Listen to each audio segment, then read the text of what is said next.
राज्याच्या राजकारणातला विषय आहे की विधान परिषदेसाठी काँग्रेस एनसीपी दोघांचाही पाठिंबा उद्धव ठाकरेंनाच दिसतोय. पाठिंबा हा शब्द चुकीचा आहे.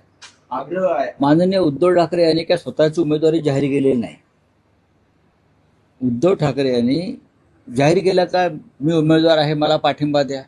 पण राऊत साहेब, पण काँग्रेस एनसीपीचं म्हणणं आहे की उद्धव ठाकरे उमेदवार असतील तर ही निवडणूक बिनविरोध होईल, कारण ते एकमेव व्यक्ती आहे महाविकास आघाडीत जे सध्या या जागेसाठी अत्यंत योग्य आहे. हा, हे बरोबर आहे. काल काँग्रेसचे अध्यक्ष हर्षवर्धन सकपाळजी मातोश्रीवर आले. त्यांनी उद्धवजींशी सविस्तर चर्चा केली.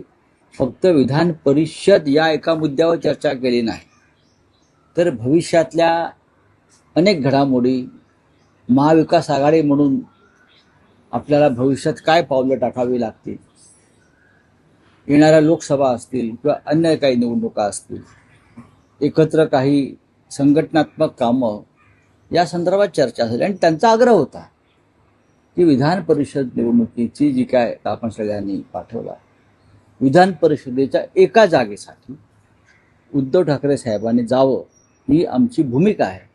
ती यासाठी की एक राज्याचे माजी मुख्यमंत्री म्हणून आणि महाविकास आघाडीचे महत्त्वाचे प्रमुख नेते म्हणून तुम्ही विधिमंडळात असणं हे महाविकास आघाडीच्या आमदारांसाठी एक दिलासा देणारं कार्य असेल, ही त्यांची भूमिका आहे. त्यानंतर सुप्रियाताई सुळे यांचाही फोन